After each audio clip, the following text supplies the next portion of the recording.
저는 결혼 8년차 5살 아들을 키우고 있는 36여자입니다. 얼마 전 남편과 결혼 후 처음으로 심각하게 싸웠어요. 어떻게 생각해보면 둘 중 하나가 양보를 했더라면 큰 문제가 될 일은 아니었다고 생각하는데 저도 남편도 서로 생각하는 것이 너무 다르네요. 쓸데없는 말싸움으로 서로 감정 소모도 너무 심하고 이젠 다 그만하고 싶을 정도입니다. 오늘 제 이야기 한번 들어보시고 제가 정말 남편과 시어머니 말하는 대로 경우도 없고 싸가지도 없는 며느리인지 객관적으로 판단해주세요. 지금까지 8년 동안 우리 아들 낳고 육아 휴직 딱 1년 했어요. 그때 빼고는 항상 남편이랑 맞벌이하며 살았고 결혼할 때 시댁과 우리 친정에서 똑같이 2천만 원씩 지원받아서 우리가 가지고 있던 돈이랑 합쳐서 집 구하고 혼수 맞추고 다 했습니다. 특별히 제가 시댁에 신세를 진 것도 없고 남편에 비해 크게 조건이 모자라지도 않아요.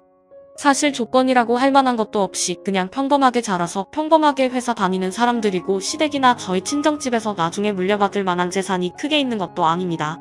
누가 잘났네 못났네 할 필요 없이 그냥 부부끼리 싸우지 않고 행복하게 잘 살면 그만인데 시부모와 남편의 생각으로는 제가 한참 못난 사람이었나 봐요. 결혼하고 지금까지 시댁의 며느리 노릇 제대로 못했다고 생각하지 않습니다.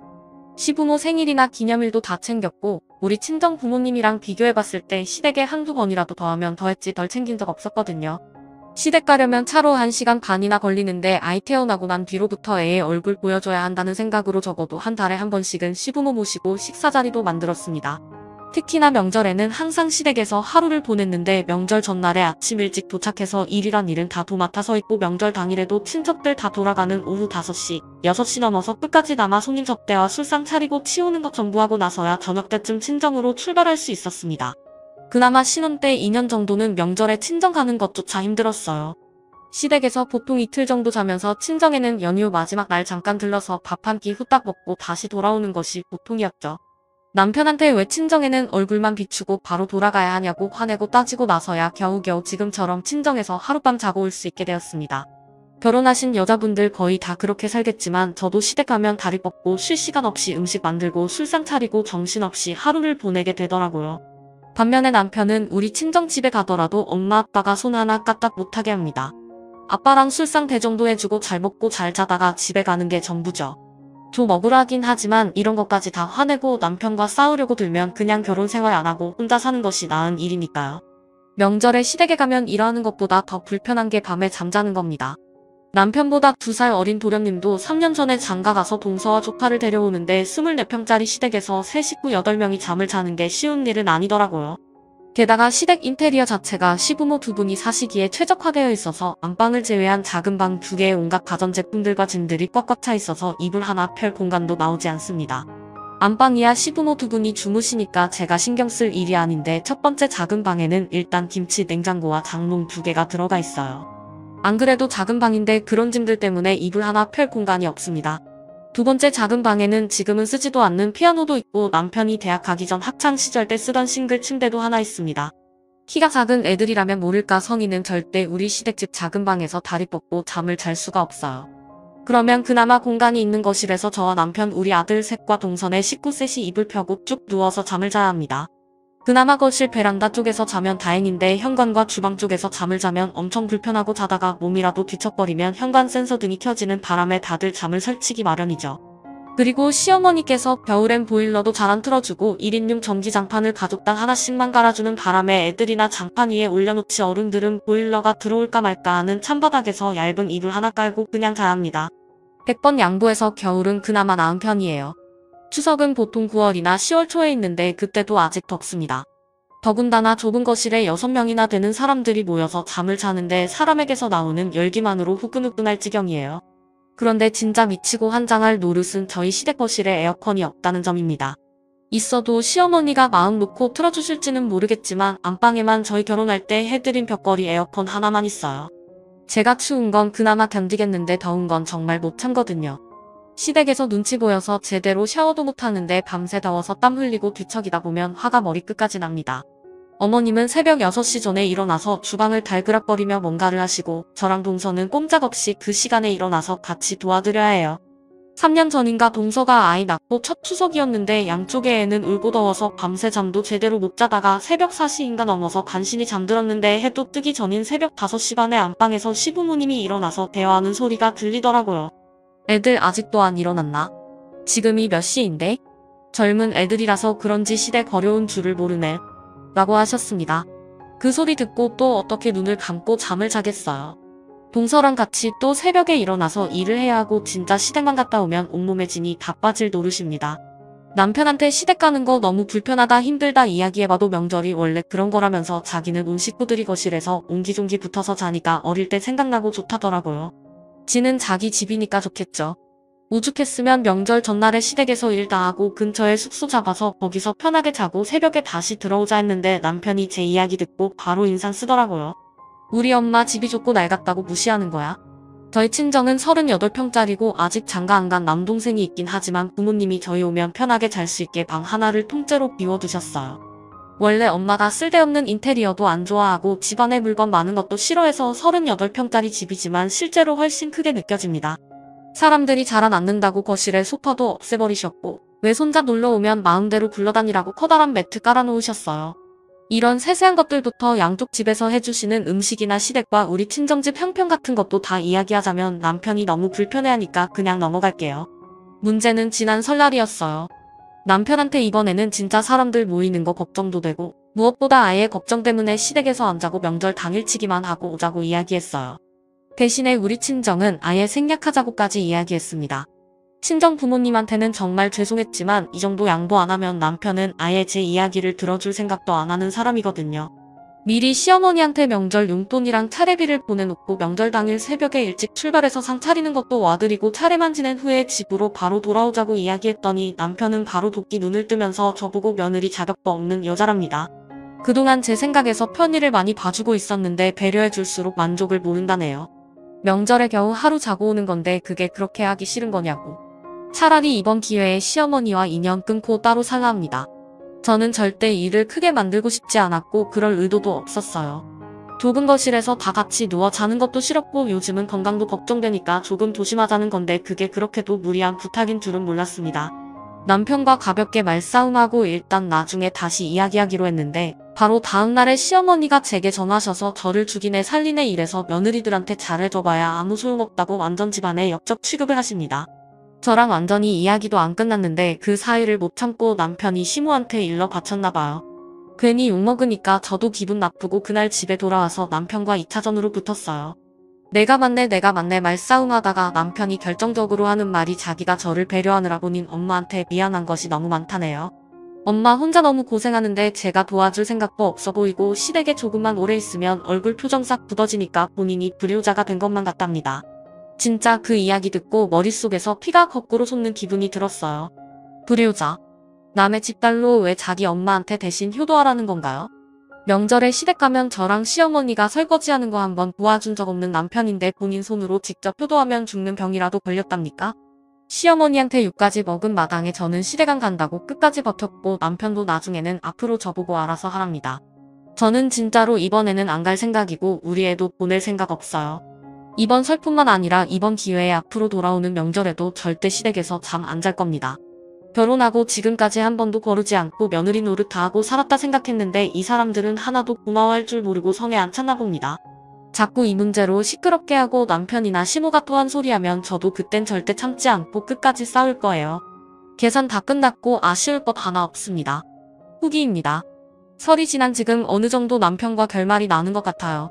일단 저와 아들은 이번 설날에 시댁에 내려가지 않았습니다. 남편도 진짜 안 간다고 하자 단단히 화가 났고 시모도 저보고 미쳤다는 말 이상으로 상욕을 퍼부으셨어요. 설 끝난 다음에도 남편이랑 싸우다가 결국 이혼하기로 결정했습니다. 이제야 하는 이야기지만 남편이랑 저는 결혼 출발부터 조금 차이가 났어요. 시댁과 우리 친정 집안의 재산과 부모님들 직업도 차이가 있었고 남편과 저도 학벌이나 연봉이 차이가 났습니다. 당연히 저랑 우리 친정 쪽이 조금 더 잘 살았죠. 하지만 연애할 때 저는 남자 연봉이나 시댁 집안 형편 같은 건 따지지 않았기 때문에 그런 계산을 할 줄 몰라서 그냥 사랑하는 마음 하나로 결혼했습니다. 결혼한 이후에 콩깍지가 벗겨지면서 남편이 못난 모습 보일 때도 있었고 시댁에서 해준 것 하나 없이 시댁살이를 시킬 때도 있었어요. 그래도 우리 아들 생각하면서 부부 사이에 신뢰를 깨고 싶진 않았습니다. 지금까지 잘 버티고 살았는데 사소한 문제 하나 때문에 결국 이혼까지 하게 되었네요. 남편이랑 이혼 절차 진행 중이고 아들은 제가 키우기로 했어요. 처음에 아들도 저를 따라간다 하고 저도 제가 직접 아들을 키우는 것이 맞다고 생각했습니다. 남편은 육아를 해본 적도 없고 경제적으로도 제가 훨씬 나았으니까요. 양육비 달라는 소리 안 할 테니까 아들을 내가 데려가겠다 이야기했을 때 남편도 절대 안 된다 하고 특히 시부모님 둘은 집안에 장손 뺏어가려 하느냐고 완전 뒤집어치더라고요. 그래서 남편에게 당신이 자신 있으면 아들 데려가서 잘 키워달라고 했더니 딱 3일 만에 다시 연락 와서 아들은 저보고 키우랍니다. 자기는 회사 다녀야 해서 아이랑 있어줄 시간도 없고 시부모도 3일 동안 아이랑 같이 있었더니 두 손 두 발 다 들었나 봐요. 양육비 청구 안 한다는 거 아직 유효하지? 라면서 남편이 비열하게 웃길래 그건 그때고 지금은 받아야 할 것 같다고 이야기했습니다. 그렇게 남편과 이혼 협의 진행 중이고 대부분 제가 원하는 쪽으로 결과가 나올 것 같아요. 우리가 갖고 있던 재산도 제가 좀 더 많이 가져올 수 있고 아들도 제가 키울 거예요. 친정 부모님 사시는 아파트 바로 옆동에 아이와 둘이 살 집을 구했고 제가 회사에서 늦게 끝나는 날에는 우리 엄마가 아이를 봐주고 계십니다. 사실 결혼 생활 시작할 때부터 친정 부모님은 제게 더 많은 지원을 해주고 싶었지만 못해줘서 서운해하셨어요. 처음에 2천만 원 혼수 비용이 아니라 신혼집을 사주겠다고 하셨는데 시댁에서 반대하시고 남편도 부담스러워서 그런 건 못 받겠다며 거절하더라고요. 그땐 제가 눈에 콩깍지가 쓰여있는 상태라서 남편이 야망도 있고 처갓집 재산에 기대지 않는 그릇이 큰 남자라고 생각했었는데 그냥 우리 집안 도움 받으면 결혼 생활 주도권을 뺏긴다고 생각했던 것 같아요. 차라리 이렇게 갈라서게 된 것이 다행이라 생각하고 앞으로 저는 우리 아들만 생각할 거예요. 어쨌든 이혼하게 되면서 아들에게 큰 충격과 상처를 준 것 같아 너무 미안하고 그만큼 더 큰 사랑으로 키워줄 겁니다. 감사합니다. 다음 사연입니다. 지금의 나의 모습 저는 27살이고 평범하게 살고 있던 여자입니다. 한동안 꽃길을 걷고 있던 멍청한 착각 속에 빠져서 살다가 이제 꿈에서 깨게 되었어요. 현실은 제가 생각한 것처럼 달콤하지 않았고 제게 잘해주는 사람들은 저를 좋아하는 사람들만 있는 게 아니라는 걸 알게 되었네요. 저희 집안은 제가 어린 시절부터 지금까지 정말 가난했습니다. 경기도 어느 도시에서 태어나 지금까지 계속 살고 있는데 제가 20살이 되던 해까지 부모님과 남동생이 있는 우리 네 식구는 반지하를 벗어나 본 적이 없어요. 그나마 지금은 남동생은 군대 다녀와서 지방에 취업해서 일을 하고 있고 저는 부모님 집에서 독립해서 혼자 살고 있어요. 그리고 부모님은 나라에서 주는 연구임대 아파트에 들어가서 살고 계십니다. 새로 지은 아파트라 집도 깨끗하고 너무 좋아요. 반지하에 살면서 가장 힘들었던 것은 겨울엔 너무 추웠고 여름에는 습하고 너무 더웠고 벌레들도 정말 많이 나왔어요. 초등학교 다니던 때는 친구들 집에 비해 우리 집이 가난하다는 개념이 없었는데 중학교에 올라가면서부터 저는 한 번도 친구를 우리 집에 데려온 적이 없습니다. 가끔 한번 학교 끝나고 친구 집에 초대받아서 걔네 엄마가 차려주는 저녁을 먹고 집에 돌아오면 너무나도 다른 우리 집 모습 때문에 마음이 아프더라고요. 그때부터 저는 반드시 돈을 많이 벌어서 가난을 탈출해야겠다 결심을 하게 되었습니다. 지긋지긋한 반지하에서 탈출하고 싶었고 제 친구들 집처럼 따뜻하고 행복한 가정을 꾸려서 사는 것이 제 인생의 가장 큰 목표가 되었습니다. 그래서 20살이 되자마자 대학을 포기하고 일을 시작했고 6시에 끝나는 사무직 길이 끝나면 동네에서 호프집이나 고깃집 아르바이트를 밤늦게까지 매일 했어요. 정말 돈을 모아야겠다는 생각 하나뿐이었고 결국 22살 때 집 보증금을 모아서 독립해서 나와 살게 되었습니다. 부모님과 사이가 나쁜 건 아닌데 예전부터 저만의 공간을 갖고 싶었고 집을 예쁘게 꾸미고 살고 싶어서 돈이 들지만 지금까지 따로 살고 있어요. 정말 해서는 안 될 술집 같은 곳만 빼면 어떤 일이든 닥치는 대로 일을 했습니다. 시급 500원 더 준다고 하면 새벽 1시, 2시까지 하는 일도 마다하지 않았어요. 덕분에 제 나이 또래 친구들보다 사회 경험도 많아서 손도 빠르고 무슨 일을 하던 야무지고 일 잘한다는 소리를 많이 들었습니다. 식당에서 일을 하면 아주머니들이 저를 너무 좋아해 주셨고 호프집에서 일을 해도 주방 이모나 사장님이 항상 다른 일 하지 말고 이 일을 매일 하라며 시급을 많이 올려주셨죠. 덕분에 저는 회사 다니면서도 끊기지 않고 계속 아르바이트를 할 수 있었고 점점 늘어나는 시급 덕분에 나중에는 회사에서 8시간 일하는 것보다 퇴근하고 일해서 받는 돈이 더 커져버릴 지경에 이르렀습니다. 나중에 저도 돈을 모아서 매일 장사를 해볼 생각이 있었기 때문에 한 곳에서만 오래 하지 않고 몇 달 하다가 매번 다른 일을 찾아서 했어요. 그러다 우리 동네에 오래된 설렁탕 집이 있어서 거기에서 주말 알바를 시작했습니다. 원래는 주말 토요일, 일요일 이틀만 일을 하기로 되어 있었는데 사장님 내외분들이 너무 저를 좋아하셔서 평일은 물론 지금 회사 다니고 있던 걸 그만두고 가게에서 계속 일을 해보지 않겠냐고 물어보시더라고요. 돈도 지금 회사에서 받는 월급보다 더 많이 줄 수 있다고 하셨지만 제 생각으로는 안정적인 회사를 다니면서 아르바이트는 10시간을 이용해야 하는 거라 생각하고 있었기 때문에 일단 거절을 했습니다. 대신 주말엔 다른 일 하지 말고 이 가게에서 고정적으로 일을 해줬으면 좋겠다 하셔서 그렇게 하기로 하고 시급도 그 자리에서 올려받았어요. 그 집이 수십 년째 내려온 오래된 설렁탕 집인데 손님이 엄청 많은 편은 아니었어요. 주말에도 점심과 저녁 식사 시간 빼면 손님이 없이 한가했고 일이 없을 때는 하고 싶은 걸 하면서 쉬어도 괜찮았습니다. 그 집에는 아들이 하나 있었는데 아들이 주방에서 설렁탕 끓이는 일을 전수받고 있더라고요. 나이가 저보다 6살이 더 많았는데 저한테 말 한마디 건넨 적 없어서 나한테 관심이 없구나 하고 저도 별 관심 두지 않고 지냈었습니다. 제가 설렁탕 집에서 주말 알바를 시작한 지 3개월 정도가 지났을 때 사장님 부부가 퇴근하는 저를 붙잡아서 다시 한번 물으셨어요. 정말 직원으로 일할 생각이 없냐고 일하는 모습이 너무 마음에 든다면서 솔직히 며느리 삼아서 가게를 맡기고 싶다는 말씀을 하셨습니다. 그러면서 자기 아들도 제게 관심이 있다면서 너만 좋으면 진지하게 만나보라 하시길래 솔직히 그때는 기분이 나쁘진 않더라고요. 제가 학교 졸업하고 바로 직장 다니며 일을 시작했었고 퇴근한 이후 저녁이나 주말 공휴일에도 항상 아르바이트로 일을 하고 있었기 때문에 연애다운 연애를 해본 적이 없었어요. 회사에서 저를 좋아한다는 사람이 있긴 했었지만 맨날 일을 하고 있으니 데이트를 해볼 수도 없었고 몇 번 좋은 감정을 가졌던 남자가 있었는데도 연인 사이로 발전할 수가 없더라고요. 돈도 없고 학력도 모자란 제게는 연애란 것은 사채와 같은 것이었고 그 뒤로는 제게 좋아한다고 말하는 남자들을 다 밀어내면서 살아왔습니다. 그래서 사장 부부가 하는 말을 들으면서도 어차피 안 될 거라 생각하고 있었거든요. 말씀은 고맙지만 힘든 이야기인 것 같다 말씀드리고 거절하려 했는데 그쪽에서 먼저 저희 집 사정이 어려운 것도 알고 제가 열심히 사는 모습을 지켜보면서 정말 며느리 삼고 싶어서 하는 말이니까 한번 진지하게 생각해줬으면 좋겠다 하더라고요. 우리 아들이 마음에 안 들어서 그래? 그래도 벌써 돈 모아서 집도 있고 가게에서 일하는 것 말고는 아무것도 모르는 애다. 여태껏 속 썩인 적 없고 사고 친 적 없는 착한 아들이야. 한번 속는 셈 치고 만나봐. 제가 속부린 것은 맞지만 사실 주인 집 아들이 싫지는 않았어요. 외모는 평범했는데 말수도 적고 일에 집중하는 모습이 괜찮다고 느끼고 있었거든요. 거기에다 벌써 집까지 갖고 있다는 말에 이상하게 마음이 흔들리면서 제가 평생 고생하며 살았고 지금까지도 그놈의 집 하나가 없어서 쉬는 날 다른 사람들처럼 놀러 가지도 못하고 일만 하며 사는 내 처지가 떠오르며 없던 관심까지 절로 생겨났습니다. 저 사람은 부모 잘 만나서 젊은 나이에 벌써 집이 있구나 이런 사람이랑 만나서 결혼하면 평생 집 살 걱정할 필요 없고 직장에서 잘릴 걱정할 필요도 없이 안정적으로 살 수 있겠다는 생각이 들더라고요. 그런 마음 이후로 차마 괜찮다 싫다는 말이 나오지 않아서 아무 말 안 하고 가만히 있었더니 사장 부부는 그럼 그렇게 하는 걸로 하자라고 이야기하면서 그날의 대화는 끝이 났습니다. 다음 날은 월요일이라 회사로 출근을 했었고 퇴근하고 집에 와서 옷 갈아입고 저녁 알바하러 가고 있는데 모르는 번호로 연락이 오더라고요. 누군가 싶어 확인해보니 설렁탕집 아들이었습니다. 아마도 사장 부부가 아들에게 제 전화번호를 알려준 것 같았어요. 가게에서 마주쳐도 간단하게 인사만 하고 일할 때 필요한 말만 했었지 이런 식으로 개인적인 대화를 나눈 것은 그때가 처음이었습니다. 알바를 하면서 문자로 대화를 조금 나눠보니 무뚝뚝했던 인상과는 다르게 유머도 있고 센스가 있어서 대화하는 것이 즐겁더라고요.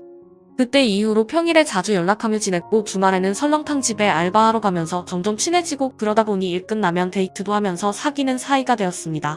저는 정말 처음 해보는 연애였고 주말마다 가게에서 만나서 일하면서 눈빛 교환하거나 늦은 밤 일 끝나고 심야 영화를 보러 가는 정도의 데이트였지만 저는 너무 좋았어요.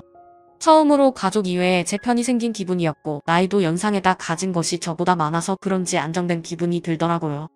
6개월 정도 그렇게 주말 연애를 하고 있을 때 사장은 또다시 저를 불러서 어차피 사귀기 시작한 거 연애 적당하게 하고 빨리 결혼해서 둘이 가게를 운영했으면 좋겠다 하셨어요. 자기들은 나이도 있고 이제 식당일 그만하고 싶으니 너희들에게 맡기고 은퇴하고 싶다면서요. 본격적으로 일을 배우라 하시길래 저는 다니던 회사도 그만두고 일주일에 6일을 설렁탕집으로 출근해서 하루 종일 일을 했습니다. 그때 저는 뭔가에 홀린 사람 같았어요. 사장 내외 두 분과 당시에 남자친구가 저를 많이 좋아하는 것 같기도 했고 그렇게 일을 하면 금방이라도 결혼해서 이 가게 안주인이 되는 거라 생각했습니다. 일하시는 다른 직원분들도 다들 저를 작은 사장 며느리라고 부르셨으니까요. 밤늦게 하던 알바도 다 그만두고 식당 일에만 매달렸고 아침부터 저녁까지 몸은 힘들었지만 결국엔 내 가게가 될 거라는 생각에 기분은 좋았습니다. 제가 이 가게로 들어온 뒤 이상할이 많지 장사가 잘 되었고 저는 그때 남자친구에게 냉동을 해서 택배로도 팔아보자는 제안을 처음으로 했었죠. 육수와 고기를 따로 포장해서 냉동하는 방식이었고 처음엔 이런 게 되겠냐며 반신반의했던 사장 부부도 나중에 주문이 늘어나니까 신나서 좋아하더라고요. 그렇게 연매출 10위억, 동네 갑부 설렁탕집으로 소문이 났습니다. 가게도 번창하고 이제 금방이라도 결혼을 할 수 있을 것 같았지만 1년이 지나고 또 1년이 더 지나고 그 다음 해가 거의 다 지나가는데도 언제 결혼하라는 말이 없었습니다. 저희 집에서는 당연히 돈이 없으니 결혼해라 하실 수 없는 분위기고 저는 남자친구에게 너는 집도 있고 같이 일하는 직장도 있는데 왜 결혼할 마음을 빨리 먹지 않냐고 물었는데 그때마다 아직 제 나이가 너무 어리다는 둥 지금은 가게가 바빠서 결혼 준비하며 자리를 오래 비울 수 없다는 이상한 핑계만 대면서 차일 피해를 미루더라고요. 내심 걱정이 되었지만 그래도 언젠간 결혼할 사이니까 괜찮을 거라 스스로 마음먹었어요. 남자친구는 결혼을 미루는 것만 뺀다면 물심양면으로 제게 잘해주었고 그래서 의심 한번 한 적 없이 믿고 기다렸습니다. 그런데 어느 날부터 사장과 사모가 제게 작은 트집을 하나씩 잡기 시작했고 남자친구도 억지를 부리는 걸 보면서도 별다른 말 없이 침묵하더라고요. 예전 같았으면 저한테 다 맡겨놓고 신경도 쓰지 않았을 일인데 사사건건 사장 부부가 간섭하고 새로 들어온 직원들에게 제가 하는 일을 맡겨두었습니다. 남자친구와 일 끝나고 하는 심야 데이트를 언제 했는지 기억도 나지 않을 정도였고 마지막 반년 정도는 제 스스로도 이 사람과 결혼하지 못할 것 같다는 생각이 들었지만 지금까지 들인 시간과 제 노력이 아까워서 먼저 그만하자는 말을 못하겠더라고요. 가게는 날이 갈수록 장사가 잘 되고 택배 포장만 하루에 100개씩 하게 되었지만 제 월급은 3년 전과 비교해서 한 푼도 오르지 않고 그대로였습니다. 그 전까지는 어차피 결혼하면 제 것이 될 가게니까 돈을 안 올려줘도 상관이 없었는데 둘 사이가 금이 가기 시작하고 마음이 불안해지기 시작하니까 저도 불만이 쌓이기 시작했어요. 그러던 어느 날 제가 이 가게에서 일을 시작한 지 3년이 조금 지났을 때 남자친구가 제게 이별을 통보했고 그 이유조차 제게 말해주지 않더라고요. 저도 더 이상 눈치 없이 붙어 있을 순 없을 것 같아서 알겠다고 일도 바로 그만두겠다고 이야기하면서 다음날 사장에게 이야기를 했습니다. 그러자 사장은 기다렸다는 듯 원래 우리 가게가 몇 년을 일하던 퇴직금이 없어. 그런데 너는 내가 딸처럼 생각했기 때문에 이거라도 챙겨주는 줄 알아. 라고 하면서 준비한 봉투를 건네더라고요. 아마 전날에 남자친구에게서 우리가 끝난 사이고 제가 일을 그만둘 거라는 소식을 먼저 듣고 봉투를 준비한 것 같았습니다.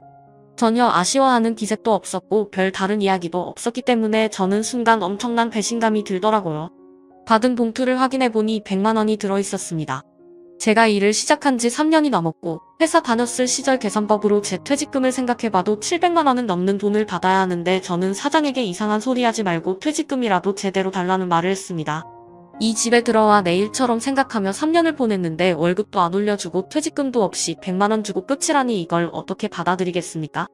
사장에게 100만 원 말고 제대로 된 퇴직금 780만 원가량을 달라 이야기했더니 사장이 얼굴색이 싹 변하면서 무슨 말도 안 되는 소리를 하냐고 그런 큰 돈을 왜 너한테 주냐면서 정색을 하더라고요.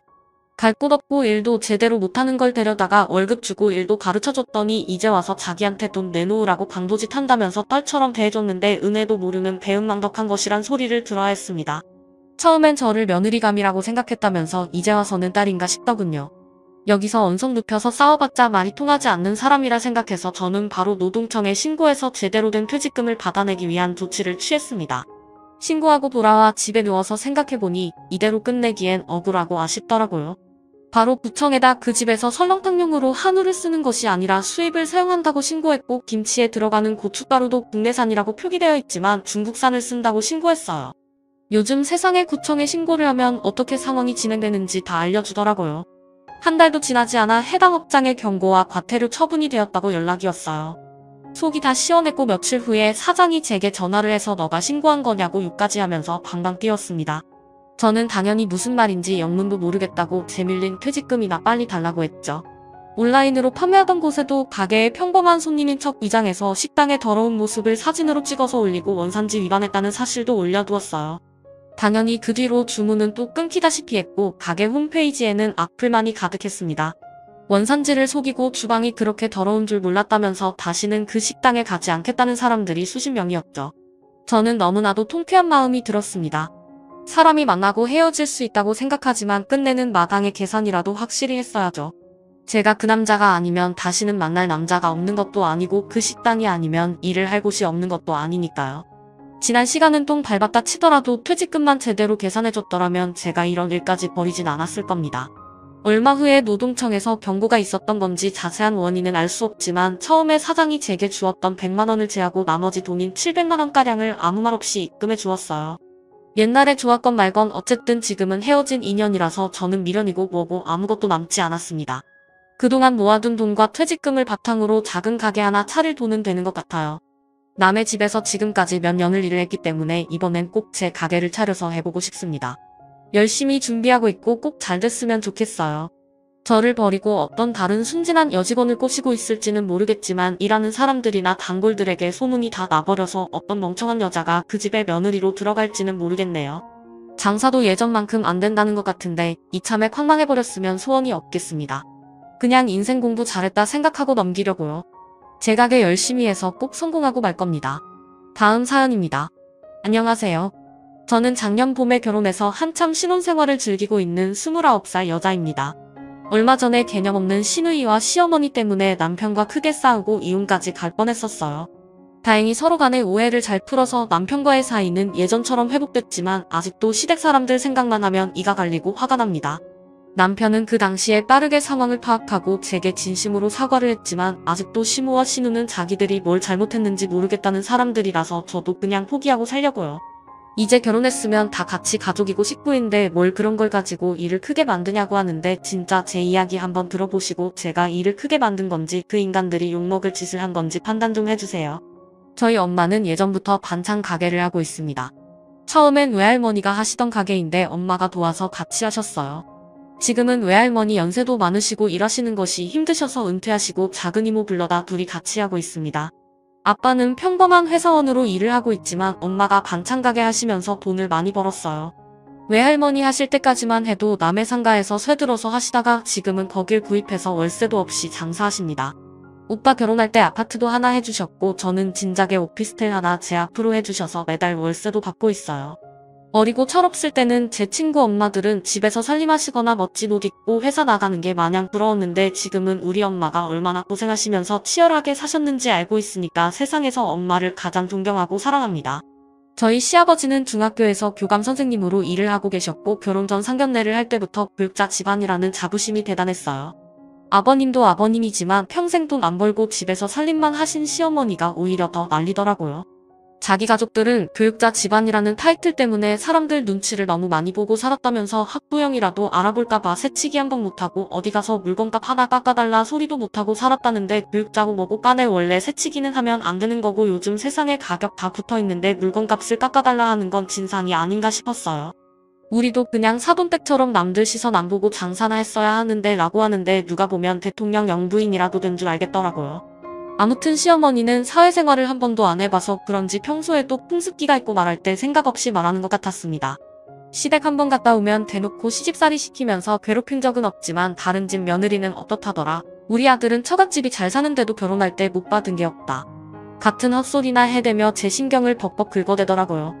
시어머니가 그런 헛소리를 하면 그 피해는 곳을 아니 남편이 받았습니다. 항상 남편이 대신 사과하고 미안하다. 우리 엄마가 조금 생각 없이 말하는 경향이 있다라고 저를 달래는 시기였죠. 특히나 시어머니는 집에서 살림을 하는 자기는 고상한 사람이고 밖에서 장사를 하는 우리 엄마를 은근히 아래로 보는 경향이 있었습니다. 그러면서도 우리 친정에 돈이 더 많다는 것이 열등감으로 작용하는 건지 자꾸만 너희 집은 돈 많으니까 친정 엄마한테 해달라면 되겠다 같은 말을 하시더라고요. 우리 엄마가 돈이 많거나 적거나 그게 제 결혼 생활이랑 무슨 상관이랍니까? 이미 차고 넘칠 만큼 받았을 뿐더러 엄마가 평생 고생해서 벌어놓은 재산을 제가 무슨 권리로 달라 말아 하겠어요. 가끔 제가 하거나 친정엄마가 해서 보내준 반찬을 가져다 드린 적도 있는데 그냥 음식이 맛있으면 맛있다고 하면 될 것을 꼭 떠도 나중에 할 거 없으면 친정엄마랑 반찬 장사나 하면 되겠다라는 식으로 듣는 사람 속 뒤집어 놓는 소리를 하시더라고요. 오히려 제가 그 소리 듣고 기분 나빠서 얼굴 표정이 굳어있으면 부모님이 반찬 장사하시는 게 뭐 어때서 그러냐고 부모님 직업 창피해하면 안 된다면서 속을 한 번 더 뒤집어 놓습니다. 시어머니 댁에 반찬 놓고 가면 시집가서 따로 살고 있는 시누이가 꼭 며칠 뒤에 자기 엄마한테 반찬 얻어가더니 자기는 왜 안 주냐고 자기도 달라면서 당연하듯 공짜로 친정엄마 반찬을 추가로 더 달라고 성하였어요.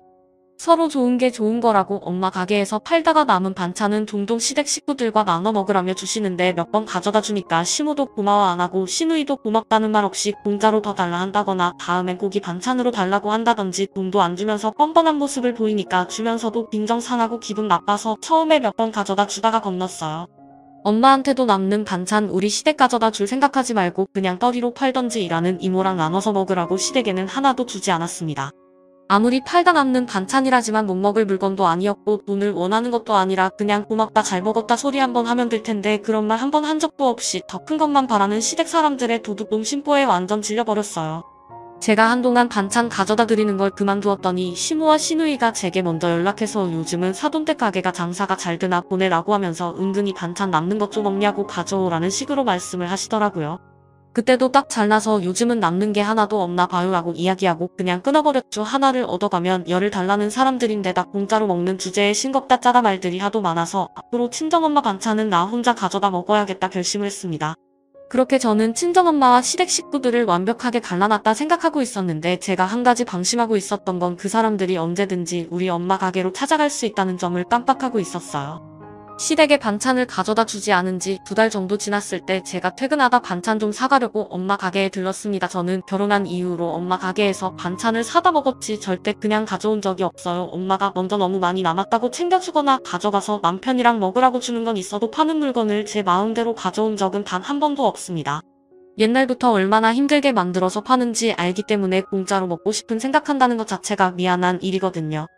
아무튼 퇴근하고 갔더니 가게에 손님은 별로 없었고 엄마는 주방에서 뭔가를 만들고 있더라고요. 이모한테 별일 없냐고 묻고 제가 고른 반찬들을 계산하고 있는데 이모가 뭔가를 말할까 말까 망설이다가 주방에 있는 엄마한테 들리지 않도록 조용히 귓속말로 이야기하는 겁니다. 요즘 너네 시누랑 시모가 번갈아 가며 맨날 와서 반찬 가져가더라. 처음에 그 이야기 듣고 당연히 와서 돈 주고 사간다는 줄 알았어요. 제가 가져다준 엄마 반찬이 입에 맞아서 이젠 직접 와서 사먹는구나 싶었습니다. 그런데 이야기를 자세히 들어보니 두 모녀가 하루가 멀다 하고 찾아와서 오늘은 뭐가 맛있냐고 물어보고는 반찬 2~3개를 골라서 잘 먹을게요 하면서 그냥 가지고 나간다는 겁니다. 저는 처음에는 이모가 뭘 잘못 알고 말씀하시는 줄 알았어요. 세상에 그런 사람들이 어디 있냐고 엄마한테 돈 줬을 텐데 이모가 못 보고 그런 소리 하는 거 아니냐고 물었지만 진짜 아니랍니다. 지금까지 두 모녀가 10번도 넘겨왔다 갔는데 돈 내는 꼴을 한 번도 못 봤대요. 엄마도 짜증나는 상황이긴 한데 이제 결혼 생활 시작한 제가 괜히 시댁에 해코지 당할까봐 그냥 적선한다 생각하고 참고 있는 거랍니다. 그 말 듣고 엄마 일하고 있는 주방에 뛰어들어가서 그게 맞냐 사실이냐 물어봤어요. 진짜 우리 시댁 인간들이 공짜로 물건 막 집어가냐고. 그걸 왜 그냥 넣어두냐고 엄마한테 따졌더니 엄마는 그거 얼마 한다고 그냥 넣어라 원래 배운 양반들이 더한 법이다라고 하시는데 돈이 문제가 아니라 우리 엄마가 아침부터 고생해서 만든 음식들을 그냥 가져다가 먹는 시댁이 너무 얄밉고 꼴보기 싫더라고요.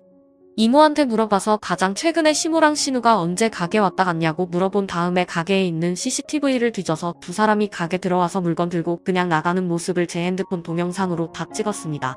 그리고 그냥 넣어두라고 말리는 엄마를 뿌리치고 시댁으로 달려갔어요. 내가 그냥 이 결혼 생활 그만하면 그만했지 뭐가 아쉬워서 저런 인간들한테 참고 살아 시댁으로 달려가서 문 열고 들어가자마자 시어머니한테 당장 돈 내놓으라 소리를 질렀어요. 마침 집에 있던 시아버지도 무슨 일이냐고 깜짝 놀라셨고 저는 아버님한테는 할 말 없으니 어머님이랑 이야기하고 싶다고 어머님이랑 신우가 우리 엄마 가게에서 계산도 안 하고 물건을 공짜로 집어가고 있었다고 이야기했습니다. 그제서야 시모가 뭘 그런 걸 가지고 소란을 피우냐고 하면서 방에서 천천히 나오더라고요. 가족들끼리 음식 나눠 먹는 것이 뭐가 어때서 그러냐고 너야말로 지금 시부모 앞에서 소리 지르고 교양업계에 무슨 짓이냐 하는 겁니다. 교양 좋아하시는 분이 남의 가게에서 도둑질 하시냐고. 한두 번이 아니고 상습범인데 경찰 부를 거라고 막 소리 질렀어요. 저 진짜 그때는 남편이랑 이혼하고 이 인간들 안 보고 살 생각으로 난장을 피운 거라서 시부모고 뭐고 눈에 보이는 거 하나도 없었습니다.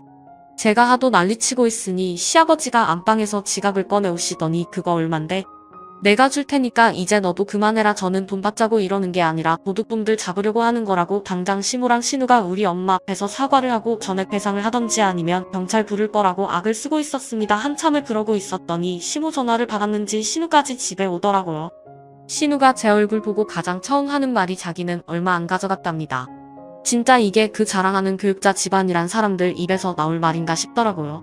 아버님은 동네 망신시키지 말고 적당히 돈 받고 끝내라고 하고 시모랑 신우는 절대 사과할 생각 없어 보였어요. 저는 진짜 시댁에서 경찰을 불렀고 절도 신고를 받은 경찰이 10분 만에 시댁으로 찾아오더라고요. 경찰 왔을 때 제가 나서서 자초지종 설명했고 제 이야기를 들은 경찰분들도 당황하셨습니다. 아마 이런 사례는 처음이었을 거예요. 가족끼리인데 적당히 합의하고 끝내라고 하길래 나는 그럴 생각 없다고 저 인간들 콩밥 먹는 꼴 봐야 직성 풀리겠다고 방방 뜨고 있었습니다. 그 사이에 남편도 제가 집에 들어올 시간이 훨씬 지났는데도 안 들어오자 시댁까지 저를 찾아왔더라고요. 가족 다 모이고 경찰차에 워낙 시끌시끌하니까 아파트 주민들도 다들 나와서 무슨 일이 일어났나 지켜보고 있었어요. 제가 또 열받아서 소리 지르면 목소리가 장난 아니거든요.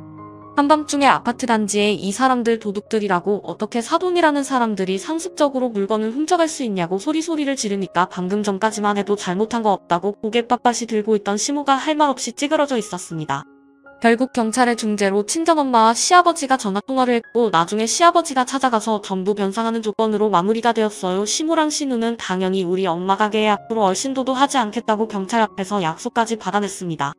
시댁 집구석을 한바탕 뒤집어 엎어버리고는 집에 남편이랑 돌아오는데 집에 오는 동안 둘 다 아무런 말이 없었어요. 저는 사실 남편이 이혼하자고 해도 바로 알겠다고 이혼 서류에 도장 찍을 생각이었거든요. 그 정도 배짱 없이는 시댁에서 난리를 못 피웠겠죠. 남편은 많은 충격을 받았는지 이틀 정도 아무런 말을 안 하다가 앞으로는 저보고 시댁 사람들이랑 얼굴 마주치지 말고 살랍니다. 그게 서로 나을 것 같고 자기가 봐도 이번 일은 자기 엄마랑 누나가 잘못한 건데 그 사람들도 사과할 생각 전혀 없어 보이니까 앞으로도 만나면 싸움밖에 안 할 것 같다고 명절이고 제사고 기념일도 챙길 필요 없이 제 인생에 시댁은 없이 살을 헤어져야 좋은 일 아니겠어요? 비록 시모 사과는 못 받았지만 남편과 시아버지가 저랑 우리 엄마한테 사과했고 시아버지도 다음 날 바로 우리 엄마 가게 찾아가서 그동안 자기 마누라랑 딸이 마음대로 가져다 먹은 음식값을 다 계산하고 가셨대요. 엄마가 안 받겠다고 괜찮다고 하셨지만 제가 또다시 난리 피울 것이 무서웠는지 싹 다 계산해서 다 카드로 긁고 가셨답니다. 엄마가 제게 전화해서 꼭 그렇게까지 했어야 하냐고 너도 진짜 문제 많다는 식으로 말씀하셨지만 이런 일 참고 살아야 결혼 생활 잘하는 거라면 저는 그냥 혼자 살고 말랍니다. 우리 엄마가 무슨 죄를 지어서 시댁 사람들한테 도둑질 당하고 살아야 하나요? 남편은 저한테 그 일로 화낸 적도 없고 자기 집에서 잘못한 거라서 그냥 나한테 이야기하지 내가 하지 말라고 얘기했을 텐데 정도 이야기하고 말더라고요. 사실 그 집안의 시모랑 신호라는 인간들이 좋게 이야기해서 들을 사람들이 아닙니다. 이번에 한번 뒤집어 놨으니까 앞으로 다신 저나 우리 엄마를 만만하게 보진 않을 거예요. 이제 결혼 생활 시작인데 1년도 안 되어 시댁과 완전 등 돌리게 되었네요.